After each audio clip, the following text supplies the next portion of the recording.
Jadi teman-teman, langkah-langkahnya isi dulu air setengah segini.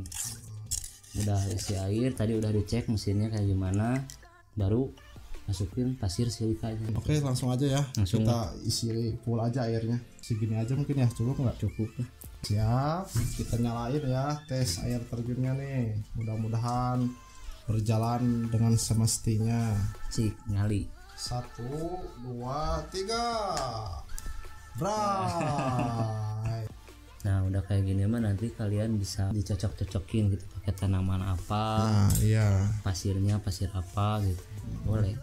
Gampang. Ini tuh sebetulnya aquascape itu ya itu banyak proses yang harus dilalui. Iya, kayak masang mosnya, planting. Iya, nah itu sebelum masuk ke planting itu tuh ada proses yang harus dilewati. Apa aja tuh kayak? Biasanya dari awal itu kita harus melewati dulu proses cycling dulu. Cycling, pembersihan ya. Netralisir. Ya, karena banyak kandungan-kandungan yang mungkin sedikit berbahaya nih untuk tanaman, ya ibaratnya untuk flora dan fauna. Nah, tanamannya buat ikannya nanti. Nah, sampai di sini video kali ini. Buat kalian yang penasaran pengen hardscape atau bonsai yang kayak di sini, bisa dicek link di deskripsi di bawah.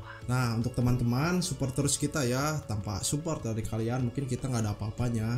Jangan lupa like, komen, dan subscribe dan share ke teman-teman kalian jika video yang kita suguhkan ada manfaatnya. Oke, stay tune. Ciao.